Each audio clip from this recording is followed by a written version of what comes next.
The rain was coming down in sheets as Charles Whitmore drove through the deserted streets of Savannah, Georgia. The dim streetlights cast long shadows on the wet pavement, matching the gloom in his heart. It had been 5 years since his wife, Eleanor, passed away, and the sprawling mansion he called home had grown quieter with each passing day. Though he was respected as one of Savannah's wealthiest and most charitable citizens, the weight of his lonely existence felt heavier tonight. As his car approached a narrow alleyway, something caught his eye. A small figure huddled under a broken awning, shivering and soaked to the bone. Charles slowed down, squinting to get a better look. It was a child, a girl, no older than 10, clutching a tattered backpack to her chest. Her thin arms were wrapped around her knees, and her head was bowed low as if she were trying to make herself disappear. For a moment, Charles considered driving on. He wasn't the type to involve himself in personal rescues. His contributions to charity were always at a distance, through checks and trust funds. But something about the girl's vulnerable form tugged at a corner of his heart he had long thought dead. He rolled down his window. "Are you all right, young lady?" The girl didn't look up. Her shoulders shook, though Charles couldn't tell if it was from the cold or from fear. "Do you have somewhere to go?" he asked, his voice softer this time. Still no answer. With a resigned sigh, Charles parked the car and stepped out, pulling his coat tighter against the chill. As he approached, the girl flinched, her head snapping up to reveal wide, frightened eyes. Her face was smudged with dirt, but her gaze was piercing, a mix of defiance and desperation. "I'm not going to hurt you," Charles said gently. "You look like you need help. Please, let me offer you a warm place to stay tonight." She hesitated, her eyes darting past him as if she were considering running. Then, slowly, she nodded. Charles extended his hand, but the girl didn't take it. Instead, she stood shakily, clutching her backpack as if it were her only possession in the world. He led her to the car, holding the door open for her. Once inside, she sank into the seat, her small frame swallowed by the leather upholstery. "What's your name?" he asked as he started the car. "Lily," she whispered, her voice barely audible over the rain. "Well, Lily, I'm Charles. You don't need to worry about anything tonight. We'll figure things out in the morning." Lily didn't respond, staring out the window as the rain streaked down the glass. Charles stole glances at her as he drove. There was something about her, a fragility, yes, but also a quiet strength. He couldn't shake the feeling that their paths had crossed for a reason. When they arrived at the mansion, Charles led Lily inside, where the warmth of the fireplace greeted them.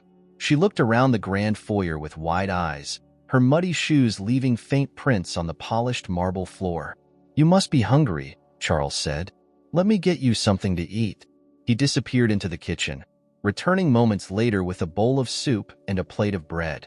Lily sat at the edge of the plush armchair, eating tentatively at first, then ravenously as if she hadn't had a proper meal in days. Charles watched her, a strange sense of protectiveness rising within him. As the evening wore on, he showed her to a guest room with a soft bed and fresh linens. "You can stay here tonight," he said. "Tomorrow, we'll figure out how to help you get back to your family." Lily's expression shifted at the mention of family, her gaze dropping to the floor. "I don't have a family," she murmured. Charles opened his mouth to respond, but the words caught in his throat. He wanted to say something comforting, but the truth was, he understood what it meant to feel untethered, to be alone in the world. Instead, he simply nodded and said, "Then you'll be safe here." He left her to settle in, retreating to his own room. But sleep didn't come easily that night. He found himself thinking about Lily, her sad eyes, and the way she clung to that worn backpack like it held her entire world. Something about her struck a chord deep within him, stirring memories he had tried to bury. Memories of another little girl, one he had lost so many years ago. As dawn broke, Charles rose early, determined to learn more about his unexpected guest. But when he knocked on Lily's door and received no response, his heart sank. Pushing it open, he found the room empty, save for her backpack, sitting on the bed. With a mix of relief and confusion, he stepped closer to inspect it. What he found inside made his breath catch in his throat. Charles stared at the backpack, his hands trembling slightly as he unzipped it. He wasn't sure what he expected to find, perhaps a few tattered clothes or a toy, but what lay inside struck him with a force he hadn't anticipated. Nestled among the sparse belongings was a small, delicate necklace with a locket dangling from it. It was old, tarnished with time, but unmistakable. His heart nearly stopped. He picked up the necklace with care, his eyes wide as they took in the familiar engraving on the locket. A single R, ornate and elegant. It was the very same necklace he had given his infant daughter the day she was born. The day he held her tiny form in his arms and promised to keep her safe forever. The daughter who had been taken from him before she could even utter her first word. Charles sat heavily on the edge of the bed, his mind racing. It couldn't be a coincidence. How could Lily have this? His grip on the necklace tightened as his thoughts spiraled. Was it possible that Lily was somehow connected to his daughter's disappearance? Or was it a cruel twist of fate, this necklace making its way into the hands of a stranger? He heard the faint sound of footsteps behind him and turned sharply.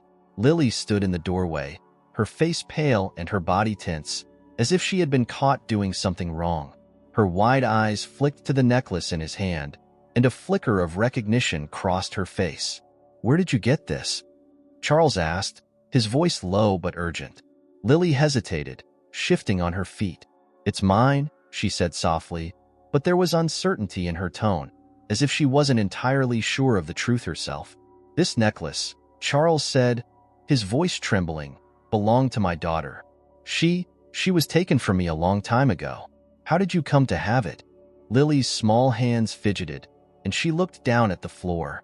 "My mom gave it to me," she admitted. "She said it was important, that it was all we had left from before." Her voice trailed off, and Charles could see the confusion and fear in her eyes. Before he could press further, a knock at the door downstairs broke the tension. Charles stood, still clutching the necklace, and motioned for Lily to follow him. Together, they descended the grand staircase, the sound of their steps echoing in the stillness of the house.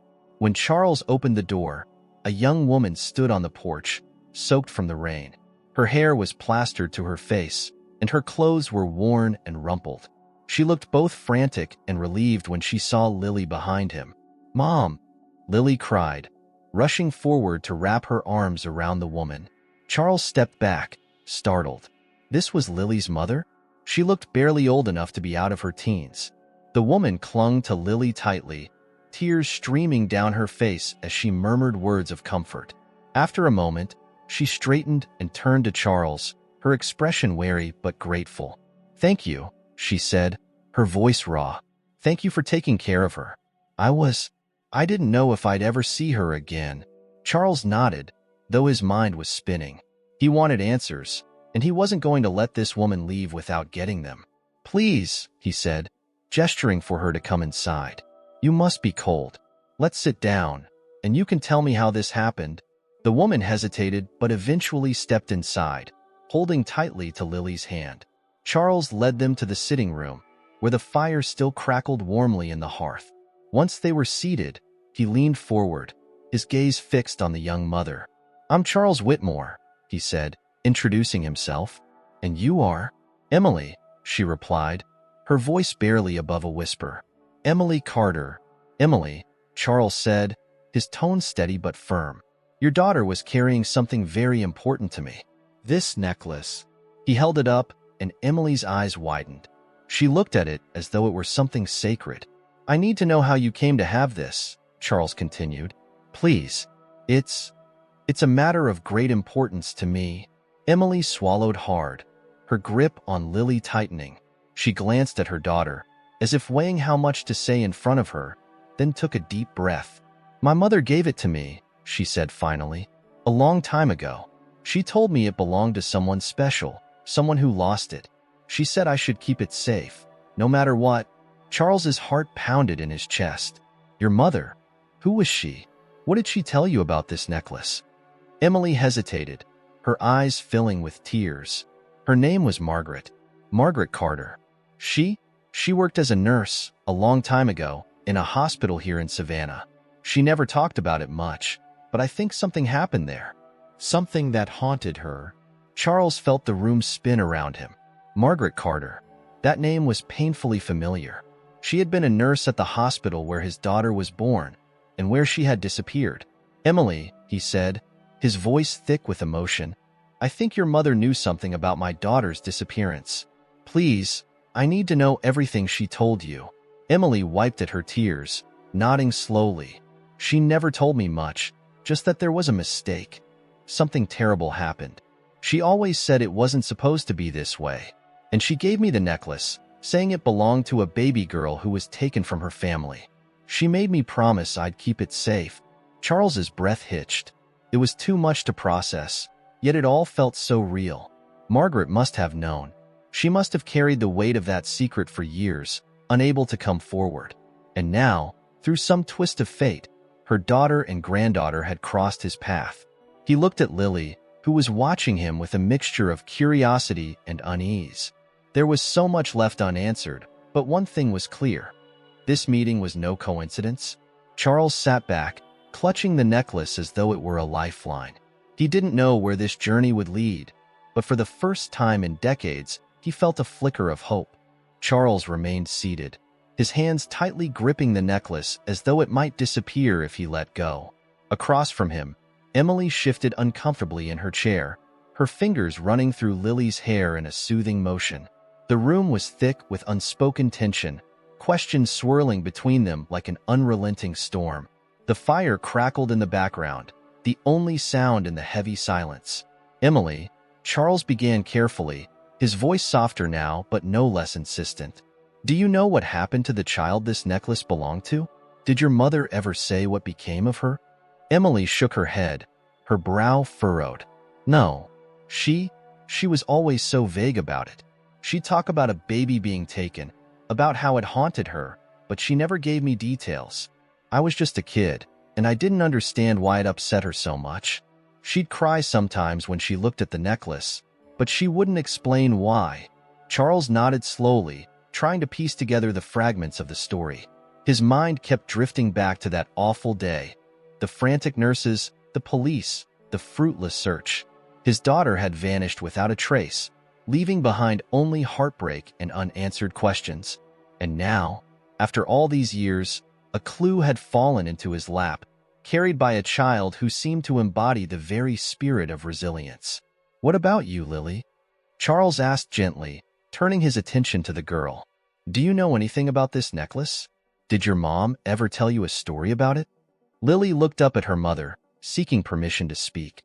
Emily gave her a small nod, and Lily turned back to Charles. "She said it was special," Lily murmured, "that it belonged to someone who was really loved. She told me to keep it close and never lose it." Charles felt a lump rise in his throat. The idea that this small, brave girl had been entrusted with something so precious and so personal was almost too much to bear. He leaned back in his chair, exhaling shakily. "Emily," he said after a moment, "do you know if your mother kept any journals, letters, anything that might give us more answers? If she knew something about what happened to my daughter, it could change everything." Emily bit her lip, considering. "I don't know," she admitted. "When she passed, I didn't have much time to go through her things. I had Lily, and we were going through a rough time. But I still have some of her belongings in a storage unit. There might be something there." Charles's pulse quickened. "Would you be willing to look? I'll help you, whatever it takes." Emily hesitated, glancing at Lily, then back at Charles.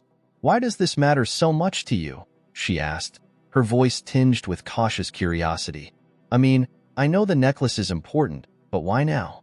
After all this time, Charles's gaze softened, and for the first time, he let some of his walls down. "Because that necklace belonged to my daughter," he said quietly. "She was taken from me when she was just a baby. My wife and I searched for years, but we never found her. Losing her it broke us. And now, seeing this necklace after all these years, it feels like a sign.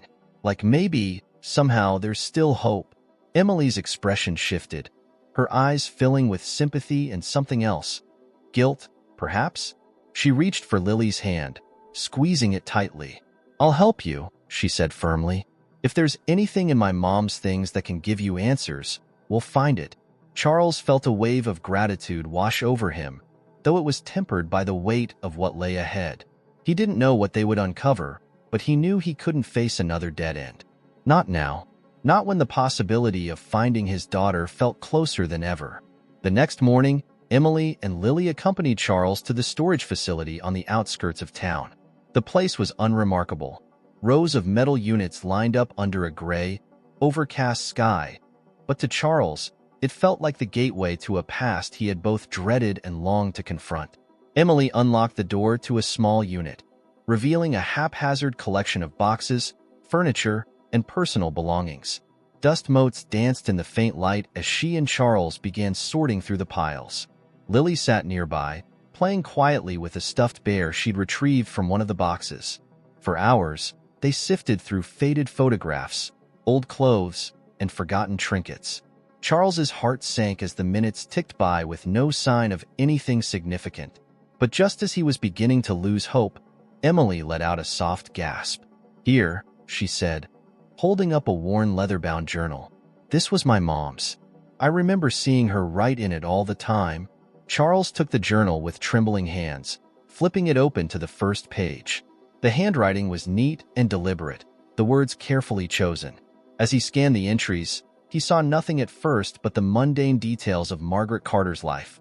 Work schedules, grocery lists, snippets of personal thoughts. Then, several pages in, his eyes caught on a single phrase. "The baby girl from room 214. His breath hitched as he read on. The entry was dated the day of his daughter's disappearance. Margaret described feeling uneasy, sensing that something was wrong. She wrote about a man who didn't belong, lingering near the nursery, and how she regretted not speaking up. Charles's hands tightened around the journal. This was it, the first real lead he'd had in decades. His chest tightened with a mixture of anger and hope.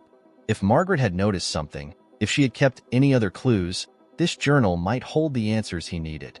Emily leaned over, reading the passage alongside him. Her face paled. "She always said she made a mistake she could never fix," she whispered. "I didn't know it was this." Charles turned to the next entry, his heart pounding. Whatever came next could change everything. Charles flipped to the next entry in the journal, his heart racing as the pages revealed more of Margaret's thoughts. Her words painted a picture of regret and fear, of a woman haunted by what she had witnessed and her inability to act. She described the day the baby disappeared with vivid detail, the unusual behavior of the man by the nursery, the chaos that followed, and the unbearable weight of knowing she might have stopped it had she spoken up. "I saw him holding a clipboard, pretending to be staff," one passage read. "But his eyes, they weren't right. I knew something was off, but I was young, and I didn't want to cause trouble. By the time I realized he had no badge, it was too late. He was gone, and so was the baby." Charles's hands tightened around the journal. The man Margaret described had to be the one responsible for taking his daughter. Decades of frustration bubbled to the surface as he thought about how close she had been to being saved, how a single moment of hesitation had altered the course of so many lives. "There's more," Emily said, pointing to another page. She leaned closer, her voice barely above a whisper. "Look." Charles turned his attention back to the journal. Margaret had written about being questioned by the hospital and the police, about how she wanted to tell them everything but feared losing her job. "I kept quiet," she admitted in one heartbreaking entry. "I told them what they wanted to hear, that I didn't see anything unusual. But I knew the truth, and it's been eating away at me ever since." He looked up at Emily, his voice trembling with a mix of anger and sorrow. She knew. She knew something was wrong, and she stayed silent. Emily flinched at the sharpness in his tone, her face a mask of guilt. "I'm so sorry," she said. I don't know why she didn't speak up. Maybe she was scared. She always talked about how strict the hospital was, how they fired people for the smallest mistakes. Charles sighed, running a hand through his hair. He could feel the weight of decades pressing down on him, but he forced himself to stay calm. This wasn't Emily's fault, and it wasn't fair to direct his anger at her. "It's not your burden to carry," he said after a moment. I need to know the rest." They continued reading, each new page revealing more of Margaret's inner turmoil. She had tried to move on, but the guilt was overwhelming. Her entries became more erratic, filled with desperate prayers and cryptic references to doing the right thing. Then, towards the back of the journal, they found something that made Charles's breath catch. There was a name Margaret had written. "I overheard the man on the phone before he left. He called someone, said something about a Mr. Harrington. I don't know who he is, but I'll never forget that name." Charles's mind raced. Harrington. It was a lead, a piece of the puzzle that might finally give him the answers he'd been searching for. He turned to Emily, his voice urgent. "Do you know who this could be? Anyone your mother mentioned?" Emily shook her head. "No, she never talked about anyone by that name. But it's been so long. Maybe there's a way to find out." Charles stood, pacing the small storage unit as his thoughts churned. "We need to figure out who this Harrington is," he said. "If he's connected to what happened, he might still know something. Maybe he's even the one who—" He stopped, unable to finish the thought. Emily watched him with a mixture of concern and determination. "I'll help you," she said. "Whatever it takes." Lily, who had been quiet this whole time, finally spoke up. "Does this mean we're going to find her? The person who had the necklace before me?" Charles turned to her, his expression softening. He knelt down so they were at eye level. "I hope so, Lily," he said gently.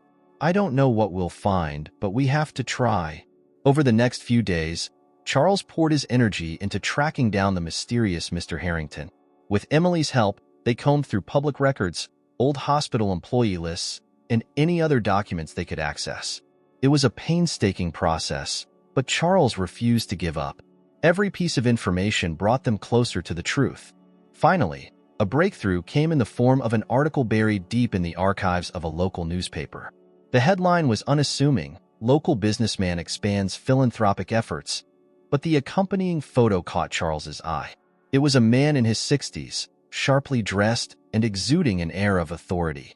The name beneath the photo was unmistakable: George Harrington. Charles's hands shook as he read the article.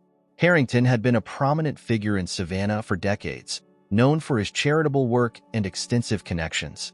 But what stood out most was his involvement with the hospital where Charles's daughter had disappeared. According to the article, Harrington had been a major donor at the time and had even served on the hospital's board of directors. "This has to be him," Charles said, his voice filled with conviction.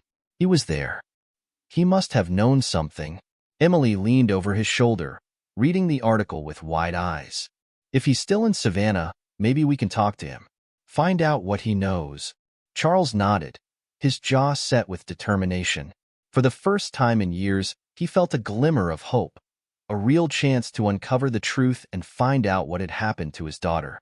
He looked at Emily and Lily, the two people who had unwittingly become part of his journey, and felt a surge of gratitude. They had given him the strength to keep going, even when the odds seemed insurmountable. As they prepared to track down George Harrington, Charles couldn't shake the feeling that the answers were within reach. But he also knew that confronting the past would come with its own set of challenges. Whatever they found, it would change everything, for better or worse. Charles sat at his desk late into the night. The article about George Harrington spread before him like a puzzle he was determined to solve. The man's face, framed by a confident smile, stared back at him from the photograph. Charles couldn't help but feel a mix of anger and anticipation.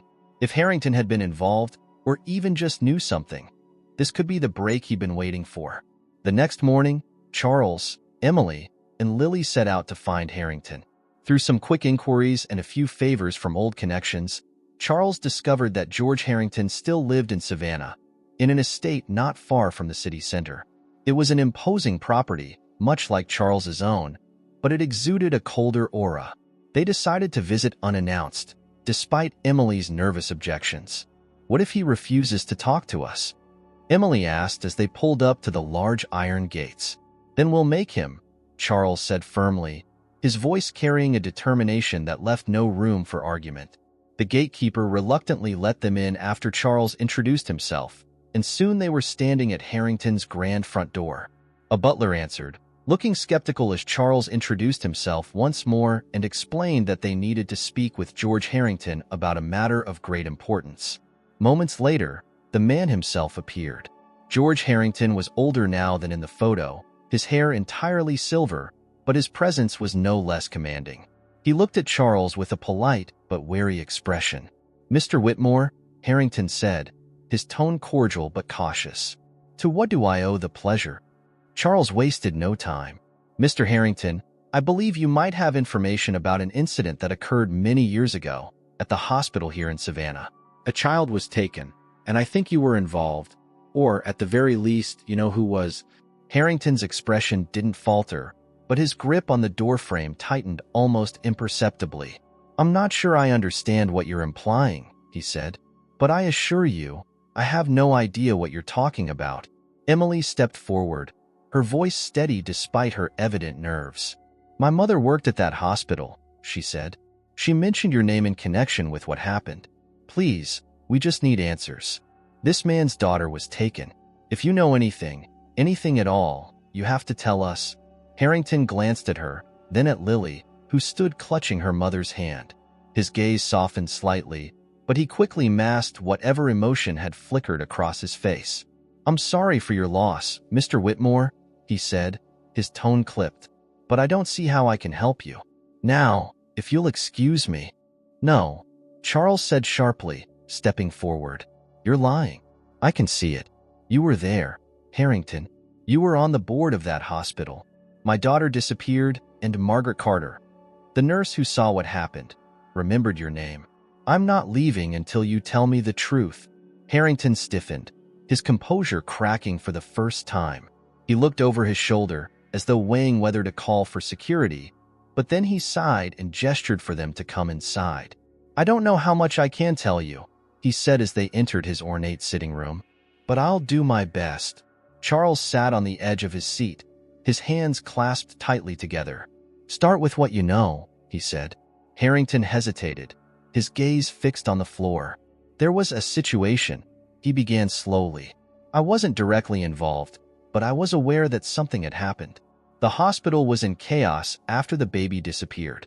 I remember overhearing conversations, people talking about a man who had posed as staff to take the child. There were whispers about mistakes made, about people who should have spoken up but didn't." He paused, glancing at Emily. "Your mother, Margaret Carter. I remember her. She was young, but she was smart. I always thought she knew more than she let on." Charles leaned forward, his voice trembling. "Did you know the man who took my daughter?" Harrington shook his head. "Not personally, but I believe he was connected to someone higher up, someone who had influence over the hospital. The whole thing was covered up quickly. It was handled quietly, discreetly. I didn't ask questions, and frankly, I didn't want to know the answers." Charles's fist clenched. "You're telling me you knew a child was stolen, and you did nothing?" Harrington flinched at the accusation. "I was a young man trying to protect my career," he said defensively. "It was a different time, but you're right, I should have done more. I've regretted it ever since." Emily spoke up, her voice filled with urgency. "Do you have any idea where this man went? Or who he was working for?" Harrington nodded slowly. "I heard a name.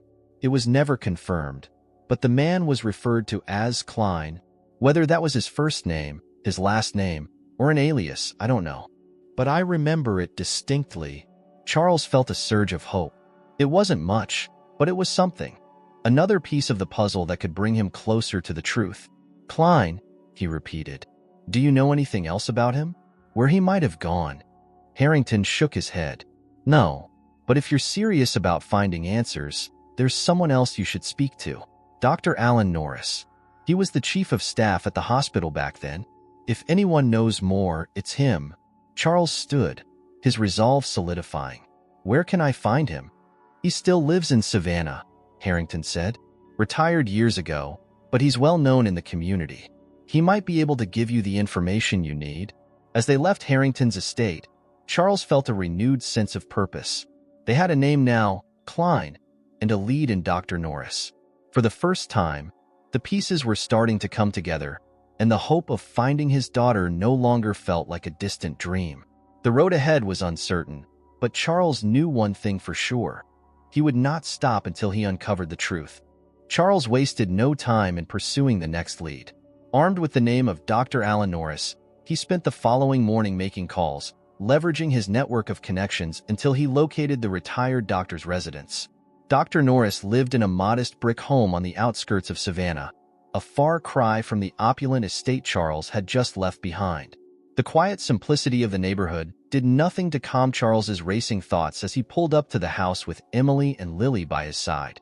They approached the door together, Charles taking the lead. His knock was firm but not impatient. Moments later, the door opened to reveal an older man with thinning white hair and a cautious expression. Despite the years etched into his face, his posture was straight, and his sharp eyes hinted at a mind still keen. "Dr. Norris?" Charles asked. The man nodded. "Yes. And you are?" "My name is Charles Whitmore," he began, his voice steady despite the emotions swirling within him. "I need to speak with you about something that happened many years ago at the hospital where you worked. It's about my daughter." Dr. Norris's expression hardened slightly, and he glanced at Emily and Lily, as if trying to assess the situation. "I don't take kindly to strangers showing up uninvited," he said, his tone wary. "Please," Charles said, stepping closer. "This isn't easy for me to ask, but it's important. My daughter was taken from the hospital you ran. I believe you may know something that can help me find her." For a moment, it seemed like Dr. Norris might turn them away. But then his gaze softened, and he let out a heavy sigh. "Come in," he said, stepping aside to allow them entry. The inside of the house was tidy but unremarkable, with walls lined with bookshelves and a faint scent of old wood in the air. Dr. Norris gestured for them to sit in the living room, then settled into an armchair across from them. "I remember the incident," he said without preamble. "A baby girl vanished. It was a scandal that nearly brought the hospital to its knees." Charles leaned forward, his elbows resting on his knees. "What do you know about it? Who was responsible?" Dr. Norris hesitated, his eyes flickering to the carpet as if the memories were difficult to dredge up. "I wasn't directly involved in the investigation," he said carefully, "but I knew enough. The man who took her, Klein, was no stranger to us. He'd been in and out of the hospital under various pretexts, always pretending to be someone he wasn't. We later learned he was part of a network that facilitated adoptions under questionable circumstances." Emily gasped softly, her hand instinctively going to Lily's shoulder. "What do you mean, facilitated adoptions?" Dr. Norris's face grew grim. "It was a black market operation," he said. "They targeted vulnerable families, ones they thought wouldn't or couldn't fight back. Babies were taken, sometimes with forged documents claiming the parents had abandoned them. They were sold to desperate couples willing to pay." Charles felt a cold fury rise within him. "And you knew this was happening?" he demanded. "I suspected," Dr. Norris admitted, his voice tinged with regret, "but proving it was another matter. The hospital administration turned a blind eye. Too many powerful people were involved. I tried to push for an investigation, but every time I raised questions, I was stonewalled." "Why didn't you go to the authorities?" Emily asked, her voice sharp with disbelief. Dr. Norris's gaze dropped. "I did, but without concrete evidence, there was little they could do. And by the time the operation was uncovered, Klein had vanished. So had the baby." Charles clenched his fists, his mind racing. "Do you have any idea where Klein might have taken her? Any connection that could lead us to him?" Dr. Norris shook his head. "I don't know where he went, but there was a woman who worked closely with him, a social worker named Marjorie Gray. She handled the logistics, made sure the paperwork looked legitimate. If anyone knows what happened to your daughter, it's her." Charles latched onto the name like a lifeline. "Do you know where I can find her?" "She was arrested years ago," Dr. Norris said, "but I heard she got out early on good behavior. Last I heard, she was living in Charleston. Beyond that, I don't know." Emily spoke up, her voice resolute. "Then we'll find her. We'll go to Charleston." Dr. Norris looked at her, then at Charles. "I hope you do," he said quietly. "I've carried the weight of that day for decades. If there's anything I can do to help, please let me know." As they left Dr. Norris's house, Charles felt a renewed sense of purpose. They had another name, another piece of the puzzle to follow. The road ahead was still uncertain, but the path was becoming clearer. He glanced at Emily and Lily, grateful for their presence. He had started this journey alone, but now he was part of something bigger. a team united by a shared determination to uncover the truth. The drive to Charleston was long but filled with quiet hope. Emily occupied Lily with games and stories while Charles kept his focus on the road, his mind churning with possibilities. Every mile brought them closer to the answers he had sought for so long, and he couldn't help but feel that the end of the journey was near. When they finally arrived in Charleston, the city greeted them with a mix of historic charm and bustling energy. Charles wasted no time in tracking down Marjorie Gray's last known address. It was a modest apartment building in a quiet neighborhood, its brick facade showing signs of wear. They stood outside her door, Charles hesitating for a brief moment before knocking. He didn't know what to expect, a confession, a denial, or perhaps nothing at all. But as the door opened to reveal an older woman with a weary expression, he knew they were one step closer to the truth. Marjorie Gray stared at them, her eyes narrowing slightly. "Can I help you?" Charles stepped forward, his voice steady but firm. "My name is Charles Whitmore. I believe you know something about my daughter, who was taken from a hospital in Savannah many years ago. I need to know what happened to her." Marjorie's face remained impassive, but her grip on the door tightened. "I don't know what you're talking about," she said flatly. Charles met her gaze, unflinching. "I think you do." Marjorie Gray stood frozen in the doorway, her expression unreadable. Charles waited, his patience tempered by years of searching and the weight of what was at stake. Emily stood behind him, holding Lily's hand tightly, her gaze locked on the older woman. The silence stretched for what felt like an eternity before Marjorie finally spoke. "I told you," she said, her voice flat. "I don't know anything about what you're asking." Charles didn't move. "Please," he said, his voice steady but pleading. "I've spent decades trying to find my daughter. Your name came up because you were involved in whatever happened at that hospital.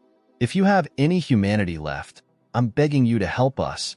Marjorie's eyes flickered, a crack forming in her otherwise stoic demeanor. She glanced over her shoulder, as if ensuring no one else was listening, then stepped aside. "Come in," she said reluctantly. The apartment was small and sparsely furnished, with mismatched chairs around a worn dining table. Marjorie gestured for them to sit, her movements slow and deliberate. She remained standing, leaning against the counter as she crossed her arms tightly over her chest. "I don't know how you found me," she began, her tone defensive, "but I left that life behind a long time ago." Charles leaned forward in his chair, his hands clasped together. "I don't care about your past. I just need answers. My daughter, she was taken from me. Her name was Rachel. She would have been an infant about 40 years ago. Please, if you know anything." Marjorie's jaw tightened, her gaze dropping to the floor. For a moment, it seemed like she might refuse again. But then she let out a heavy sigh and uncrossed her arms. "Rachel," she murmured, the name lingering on her lips. "I remember that name." Charles's breath caught, his heart pounding. "You do? What happened to her? Where is she?" Marjorie shook her head, her expression clouded with regret. "I don't know where she is now," she admitted, "but I remember the day she was taken. Klein, he was the one who orchestrated it. He had this network, people who paid him to find babies for them. Rachel was one of them." Emily's grip on Lily's hand tightened, her face pale. "And you?" she asked, her voice sharp. "What did you do?" Marjorie's shoulders sagged under the weight of the question. "I handled the paperwork," she said quietly. "I made sure the adoptions looked legitimate. At the time, I told myself I wasn't hurting anyone, that the babies were going to good homes, to people who wanted them. But I knew it wasn't right." Charles's voice was a low growl. "You helped them steal children." Marjorie flinched but didn't argue. "I know what I did," she said. "I've been trying to make peace with it ever since. That's why I cooperated when the authorities caught up with us. I gave them everything I had on Klein and the others, and yet he disappeared," Charles said bitterly. "And my daughter disappeared with him." Marjorie nodded. "Klein was careful. He had a way of covering his tracks, using aliases, moving people around. After I testified, I heard rumors that he'd gone overseas, maybe to Europe. I thought the operation was over, but I don't know what happened after that." Charles rubbed a hand over his face, frustration bubbling to the surface. There must be something you remember, he pressed. Anything. Even the smallest detail. Marjorie hesitated, then walked to a small cabinet. She opened it and pulled out a battered file folder, its edges frayed from age and handling. She placed it on the table in front of Charles. This is all I have left, she said. I kept it after the trial, in case anyone came looking. I don't know if it'll help, but it's yours. Charles opened the folder with trembling hands. Inside were faded documents, handwritten notes, and grainy photographs. His eyes scanned each page hungrily, searching for any mention of Rachel or Klein. One note in particular caught his attention, a scribbled address in the margin of a document.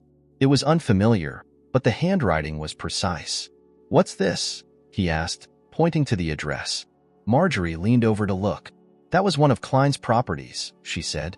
It's been years, but he used it as a safe house for some of the adoptions. If he left anything behind, it might still be there. Where is it? Emily asked, her voice breaking the tense silence. Just outside Atlanta, Marjorie replied. A small place, out of the way. I doubt anyone's been there in decades. Charles stood abruptly, clutching the folder. Then that's where we're going. Marjorie looked at him with a mixture of pity and resignation. I hope you find what you're looking for, she said softly. For what it's worth, I'm sorry. For all of it. Charles didn't respond. He turned to Emily and Lily, his expression resolute. We leave first thing in the morning. The drive to Atlanta was long and somber. Charles kept his focus on the road, his mind racing with possibilities. What if the house held nothing? What if this lead turned out to be another dead end? But he couldn't think about that. He had to believe they were getting closer. When they finally arrived at the address, the house was exactly as Marjorie had described. A small, dilapidated structure tucked away in a quiet, overgrown lot. The windows were boarded up, and the air around it felt heavy, as though the house itself carried the weight of the secrets it held. Charles stepped out of the car, his heart pounding. Stay here, he told Emily and Lily. Emily frowned but nodded, pulling Lily close as they watched him approach the house. The door creaked loudly as Charles pushed it open, the stale air inside hitting him like a wall. He switched on a flashlight and began to search, his footsteps echoing in the empty rooms. The house was nearly bare, but in a back room, Charles found a small, locked trunk. His hands shook as he pried it open with a piece of broken wood. Inside were old documents, yellowed with age. Among them was a list of names, handwritten in neat rows. His eyes scanned the list until they landed on one name that made his breath catch. Rachel Whitmore. Charles's knees nearly buckled as he stared at the name. His daughter's name, written in black ink. Next to it was another name, one he didn't recognize, but beneath that was an address, a place he had never heard of but now knew he had to find. He clutched the paper tightly, his heart pounding with equal parts hope and fear. This was it. He was closer than ever. Charles emerged from the dilapidated house clutching the paper with his daughter's name and the unfamiliar address scrawled next to it. Emily and Lily stood by the car, their faces anxious as they watched him approach.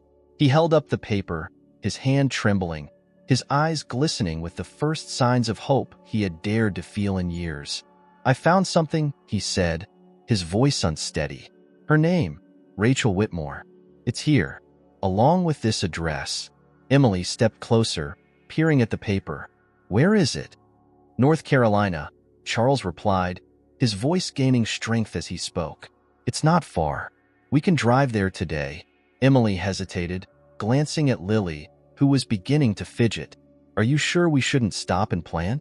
Maybe confirm the address before we go? No, Charles said firmly, shaking his head. Every second we wait is a second lost. I've waited decades for this. I can't waste another moment. Emily nodded, sensing the determination in his voice. They climbed into the car, and soon they were on the road again. The drive to North Carolina was quieter than the last, the weight of anticipation hanging heavily in the air. Charles gripped the wheel tightly, his mind racing with questions. What would he find at the address? Would Rachel be there, or would it be another empty lead? As they approached the destination, the scenery grew more rural, the houses sparse and separated by stretches of open land. Finally, They arrived at a small, unassuming house at the end of a dirt road. The place was neat but modest, with a garden in front and wind chimes hanging by the porch. It looked like the kind of home where someone might live a quiet, peaceful life. Hardly the scene Charles had imagined. He parked the car and turned to Emily and Lily. "Stay here," he said, his voice firm. "I'll go alone." Emily opened her mouth to protest, but she stopped when she saw the resolve in his expression. "Be careful," she said quietly, taking Lily's hand. Charles stepped out of the car and walked up the path to the front door. His heart pounded in his chest as he knocked, the sound echoing in the stillness around him. Moments passed with no response. He knocked again, more insistent this time. Finally, the door creaked open. A woman in her early 40s stood in the doorway, her dark hair pulled back into a loose ponytail. Her face was kind but cautious, her eyes scanning him as though trying to place his face. Charles stared at her, his breath catching in his throat. There was something familiar about her, something he couldn't quite name but that made his chest tighten. "Can I help you?" the woman asked, her voice steady but guarded. Charles swallowed hard, forcing himself to speak. "I'm sorry to bother you," he said. "My name is Charles Whitmore. I'm looking for someone named Rachel Whitmore. I believe you might be her." The woman's expression shifted, a flicker of confusion crossing her face. "Rachel Whitmore?" she repeated. "That's my name, but I don't understand. Why are you looking for me?" Charles felt his legs grow unsteady, but he held his ground. "You were taken from me," he said, his voice thick with emotion. 40 years ago, from a hospital in Savannah. "You're my daughter." Rachel's eyes widened, and she took a step back, her hand gripping the edge of the doorframe. "What are you talking about?" she asked, her voice shaking slightly. "I don't know you." "I know this is overwhelming," Charles said quickly. "I know it doesn't make sense, but I have proof. I've been searching for you for decades. Please, just hear me out." Rachel hesitated, her eyes searching his face for answers. Finally, she stepped aside, opening the door wider. "Come in," she said softly. Charles entered the house, his heart racing.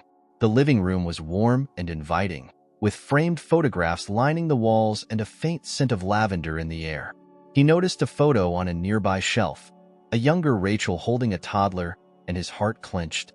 He realized with a mixture of joy and sadness that she had a family of her own. "Please," Rachel said, motioning to the couch. "Sit." Charles sat down, clutching the paper with her name as though it were a lifeline. "I know this must seem strange," he began, "but I've spent my entire life trying to find you. You were taken from me and your mother when you were just a baby. We thought we'd lost you forever." Rachel frowned, her hands clasped tightly in her lap. "That can't be true," she said. "I was adopted when I was a baby, but my parents told me my birth parents gave me up. They said it was a private arrangement." Charles's jaw tightened. "That's not true," he said. "You weren't given up. You were stolen, taken by a man named Klein, and sold to another family. I have records, witnesses. Everything points to you being my daughter." Rachel looked away, her expression conflicted. "I don't know what to say," she admitted. "This is a lot to process." Charles leaned forward, his voice softening. "I know it's overwhelming. I can't imagine what you're feeling right now, but I came here because I needed you to know the truth. You've always been loved, Rachel. I've never stopped looking for you." Rachel's eyes filled with tears, but she quickly wiped them away. "If what you're saying is true," she said, her voice trembling, "then why now? Why did it take so long for you to find me?" "I had nothing to go on," Charles said, his voice breaking. "No leads, no clues, just hope. It's taken me 40 years to get here, but I never gave up, and I never will." Rachel was silent for a long moment, her gaze fixed on the floor. Finally, she looked up, her eyes meeting his. "I don't know if I can believe all of this," she said, "but if there's a way to prove it, I'll listen." Charles nodded, his heart swelling with both relief and determination. "There is a way," he said. "A DNA test will confirm everything." Rachel hesitated, then gave a small nod. "Okay," she said. "Let's do it." Charles felt a surge of hope unlike anything he'd experienced in years. He had found her, and though there was still a long road ahead, the first step had been taken. Charles sat across from Rachel in the quiet stillness of her living room. Though he had hoped for this moment for decades, the weight of it now felt almost unbearable. He had found her, his daughter, but the gap between them seemed vast, filled with years of separation and a lifetime of questions. Rachel sat with her hands clasped tightly in her lap, her expression a mix of confusion and cautious hope. Emily and Lily remained in the car, giving Charles space to speak with Rachel alone. He appreciated their understanding, though he felt their absence acutely. Emily's steady presence had been a source of comfort throughout this journey, and Lily's innocent optimism had kept him grounded.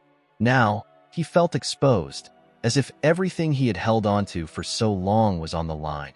Rachel broke the silence first. "If this is true, if you really are my father," she said hesitantly, "why didn't anyone come for me sooner? Why did I grow up thinking my birth parents didn't want me?" Her voice cracked slightly at the last words, and Charles's heart ached. He had prepared himself for this question, but the reality of hearing it was far more painful than he had imagined. "I never stopped searching for you," Charles said softly. "Not for a single day. Your mother and I did everything we could, but the people who took you, they were professionals. They covered their tracks. By the time we realized what had happened, it was too late. The authorities couldn't find anything, and the case went cold." Rachel frowned, her gaze dropping to her hands. "But you found me now," she said. "After all this time. How?" Charles took a deep breath, recounting the chain of events that had led him here. From the chance encounter with Lily to the discovery of the necklace, to Marjorie Gray and the address that had brought him to Rachel's doorstep. He spoke with a mixture of emotion and determination, desperate for her to understand the years of effort and heartbreak behind his search. Rachel listened intently, her expression softening as he spoke. When he finished, she let out a shaky sigh. "It's a lot to take in," she admitted. "I grew up in a loving home. My adoptive parents never gave me any reason to doubt them. They told me my birth parents couldn't keep me, that they wanted a better life for me. I believed them." Charles's stomach tightened. He had anticipated this, Rachel's loyalty to the family that had raised her, but it didn't lessen the sting. "I don't blame you for that," he said gently. "They're the only parents you've ever known. But the truth is, you were taken from us. And I never gave up on finding you." Rachel nodded slowly, her eyes glistening with unshed tears. "I don't know what to think," she said. "Part of me wants to believe you, but it's hard.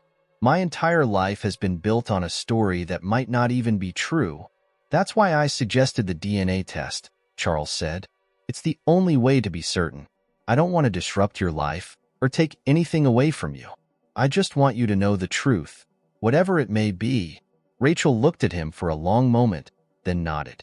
"Okay," she said quietly. "We'll do the test." Relief flooded Charles's chest, but he kept his emotions in check. This was only the beginning. There was still a long road ahead, and he didn't want to overwhelm Rachel any more than he already had. "Thank you," he said simply. "I can't tell you how much this means to me." They made arrangements to meet the following day at a local clinic that specialized in genetic testing. The process was straightforward, just a quick swab of their cheeks, but the weight of what it represented was enormous. Charles couldn't stop staring at Rachel during the appointment, marveling at the way her features seemed both familiar and foreign. Her dark eyes, her determined expression. There were echoes of her mother in her, as well as glimpses of himself. He had no doubt she was his daughter, but the test would confirm it. After the samples were taken, they were told the results would be ready in 3 days. The waiting was excruciating. Charles returned to his hotel, where Emily and Lily were waiting for him. Emily listened patiently as he recounted everything that had happened, her face softening with empathy. "She's scared," Charles said, his voice heavy. I could see it in her eyes. "She doesn't know what to believe." "Who would?" Emily said gently. "Her whole world is being turned upside down. But you've done everything you can. Now you just have to give her time." Lily piped up, her voice bright and hopeful. "Do you think she'll want to meet me?" Charles smiled faintly. "I hope so," he said. "She's your aunt, after all." The thought warmed him. The idea of Rachel becoming part of their little makeshift family felt almost too good to be true, but he clung to that hope, letting it sustain him through the endless hours of waiting. When the day finally came to receive the results, Charles's hands shook as he opened the envelope. Emily and Lily sat beside him, their expressions tense with anticipation. He unfolded the paper, his eyes scanning the lines of text until they landed on the confirmation he had been praying for. The DNA test was conclusive. Rachel was his daughter. Tears blurred his vision as he passed the paper to Emily, who smiled through her own tears. "You did it," she said softly. "You found her." Charles nodded, his heart swelling with a mixture of joy and relief. But even as he celebrated the news, he knew this was only the beginning. Reuniting with Rachel was one thing. Rebuilding a relationship with her would be another. Later that day, he called Rachel to share the results. Her voice trembled as she listened, and he could hear the emotion she was trying to hold back. "I guess it's true then," she said finally. "You're really my father." "I am," Charles said, his voice steady. "And I'd like to get to know you, if you'll let me." Rachel was quiet for a moment, then said, "I think I'd like that too." It was a small step, but it was everything Charles had hoped for. The next few days were a blur of cautious steps toward building a connection. Charles and Rachel met at a quiet park in the heart of the city, a neutral place where they could talk without the pressures of formality. Emily and Lily accompanied him, at Rachel's request, though they gave her space to engage with Charles one-on-one. It was a tentative reunion, filled with nervous glances and hesitant words, but it was a start. Rachel sat across from Charles on a wooden bench, the late afternoon sun casting dappled shadows across her face. She fidgeted with a strand of her hair, her posture tense but open. "I've been thinking a lot about what you told me," she began, her voice low. "About my birth. About everything. It's hard to wrap my head around." "I understand," Charles replied gently. "It's a lot to process. I don't want to rush you or overwhelm you. I just want you to know that I'm here. Always." Rachel nodded, her gaze fixed on the ground. "It's strange. My whole life, I never felt like I was missing anything. My adoptive parents were wonderful. They gave me everything I could have asked for. But now that I know, it's like a piece of me has been unlocked. I'm not sure what to do with it." Charles's heart ached at her words. "You don't have to decide anything right now," he said. "There's no right or wrong way to feel about this. All I want is to give you the chance to know the truth, and maybe to know me." Rachel looked up at him, her dark eyes searching his face. "You're a stranger to me," she said honestly, "but you're also not. It's hard to explain. There's something about you that feels familiar." Charles's chest tightened. "I felt the same way about you. The moment I saw you, I knew. I just knew." Their conversation was interrupted by Lily's laughter as she ran across the park with a group of children. Emily sat nearby, watching with a small smile, but she didn't intervene. Rachel's gaze followed Lily, her expression softening. "She's sweet," Rachel said. "Your granddaughter?" Charles nodded, his lips curving into a fond smile. "She's not biologically mine, but she feels like she is. Emily has been a blessing in my life, and so has Lily. They've helped me through some dark times." Rachel hesitated, then asked, "How did you meet them?" Charles took a deep breath and shared the story, starting with the night he found Lily in the alley and how that encounter had set everything into motion. He spoke of Emily's strength, her struggles, and the unlikely bond they had formed. Rachel listened intently, her expression thoughtful. "You've been through a lot," she said quietly when he finished. "But you didn't give up." "I couldn't," Charles said simply. "Not when I knew there was even the slightest chance of finding you." Rachel seemed to mull this over, then asked, "What was my mother like?" The question caught Charles off guard, and for a moment, he struggled to find the words. Memories of Eleanor flooded his mind. Her laughter, her kindness, the way her eyes lit up when she talked about their future as a family. "She was incredible," he said finally, his voice thick with emotion. "Smart, compassionate, fiercely protective. Losing you broke her in ways I don't think I fully understood at the time. She loved you more than anything in the world." Rachel's eyes glistened with unshed tears. "I wish I could have known her." I wish she could have known you, Charles said. She would have been so proud of the woman you've become. They sat in silence for a while, the weight of everything unspoken hanging between them. It wasn't until Lily came running over, her cheeks flushed and her curls bouncing, that the tension eased. "Grandpa," Lily exclaimed, throwing her arms around Charles's waist. "Look what I found." She held up a small flower, its petals a vibrant yellow. "It's beautiful, sweetheart," Charles said, smiling down at her. "Did you pick this all by yourself?" Lily nodded enthusiastically, then turned to Rachel. "Do you want one too? I can find another." Rachel blinked in surprise, then smiled. "I'd like that," she said softly. Lily beamed and ran off, her energy infectious. Rachel watched her go, then turned back to Charles. "She's a bright light," she said. "I can see why she means so much to you." "She does," Charles said. "And so do you." Rachel didn't respond right away, but she didn't look away either.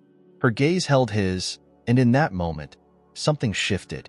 It wasn't a resolution or a conclusion, but it was a step forward, a small opening in the wall she had built to protect herself.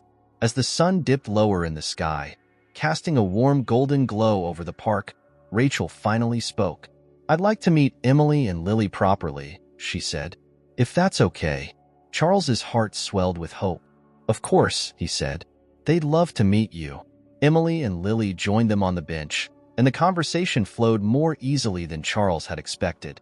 Emily's warmth and openness put Rachel at ease, and Lily's cheerful chatter filled the gaps that might have otherwise felt awkward. By the time the evening ended, Charles felt a tentative sense of family beginning to form. As they parted ways, Rachel surprised him by giving him a brief hug. "Thank you," she said quietly, "for not giving up." Charles held her tightly for a moment, then let her go. "I'll always be here for you," he said, "whenever you're ready." That night, as Charles lay in bed, he felt something he hadn't felt in decades: peace. He didn't know what the future held, but for the first time in a long time, he felt that it was full of possibility. The weeks that followed were marked by small but meaningful steps toward healing and connection. Charles and Rachel continued to meet regularly, each visit building on the fragile foundation of trust they were slowly constructing. Emily and Lily often joined them, their presence serving as a comforting bridge between the past and the present. What had started as hesitant conversations in neutral spaces evolved into shared meals, laughter, and moments of genuine warmth. One afternoon, Charles invited Rachel to his home. He hadn't been sure how she would respond. His mansion, though beautiful, carried the weight of a life Rachel had never known. To his relief, she accepted, her curiosity outweighing her apprehension. When she arrived, her reaction was a mix of awe and trepidation as she took in the grand staircase, the high ceilings, and the ornate details that spoke of a different time. "This place is incredible," Rachel said as she wandered through the foyer, her voice tinged with disbelief. "It feels like something out of a storybook." "It hasn't felt like much of a home for a long time," Charles admitted. Not since you were gone. But maybe that can change now." Rachel turned to him, her expression softening. "I hope so," she said. "I'd like to learn about the life I never got to know." Charles led her to the sitting room, where Emily and Lily were waiting. Lily was sprawled on the floor with crayons and paper, drawing intently, while Emily sipped tea on the couch. They both looked up as Rachel entered, their smiles warm and welcoming. "Rachel," Lily exclaimed, jumping up with a grin. "I made you something." She held up a drawing of a tree, its branches filled with colorful shapes meant to represent leaves. At the base of the tree, she had carefully written their names: Grandpa Charles, Rachel, Emily, and Lily. "It's our family tree," Lily said proudly. "Do you like it?" Rachel took the drawing with a smile, her eyes misting as she studied it. "I love it," she said sincerely. "Thank you, Lily. This is beautiful." "You can keep it," Lily declared, bouncing on her toes. "So you can remember us." Charles watched the exchange with a full heart. Lily's innocent gesture, so simple yet so profound, seemed to bridge the gap that still lingered between Rachel and the family she was just beginning to know. Over tea, the conversation turned to memories. Charles shared stories of Rachel's mother, Eleanor, painting a picture of a woman full of life and love. He spoke of their dreams for the future, the joy they had felt when Rachel was born, and the deep sorrow that had followed her disappearance. "I wish she could be here," Rachel said softly, her fingers tracing the rim of her teacup. "It sounds like she was amazing." "She was," Charles said, his voice thick with emotion. "And she would have adored you. She always said you were her greatest gift." Rachel nodded, her eyes distant as if imagining a life that might have been. "I feel like I'm meeting her through you," she said. "Through your stories." Charles reached across the table and placed a hand over hers. "She's always with us," he said. "In the ways we love, the ways we care for each other. That's her legacy." The moment was quiet but powerful, a shared understanding passing between them. Rachel stayed late into the evening, exploring the house and asking questions about the life Charles had led. For the first time, the house felt alive again, filled with the sounds of laughter and conversation that had been absent for so long. As the weeks turned into months, Rachel began to share more of her own life. She introduced Charles to her adoptive parents, who, while initially wary, came to understand and respect the connection he had with Rachel. She also brought her son, Ethan, to meet the family, a bright and curious boy who quickly bonded with Lily. One sunny afternoon, the entire family gathered in the garden for a picnic. The children ran through the grass, their laughter ringing out as they chased each other with bubbles. Emily and Rachel sat together, chatting easily, while Charles watched from a distance, marveling at the scene before him. It was a picture of the life he had always dreamed of but never thought he would see. Rachel joined him on the bench where he sat, her expression thoughtful. "It's strange," she said. "For so long, I didn't even know you existed. And now, it feels like you've always been here." Charles smiled, his heart swelling with gratitude. "I feel the same way. I spent so many years searching for you, imagining what you might be like. Seeing you now, knowing you. It's more than I ever could have hoped for." Rachel leaned against him slightly, a gesture of trust that filled him with quiet joy. "Thank you," she said, "for never giving up, for giving me this chance to know where I come from."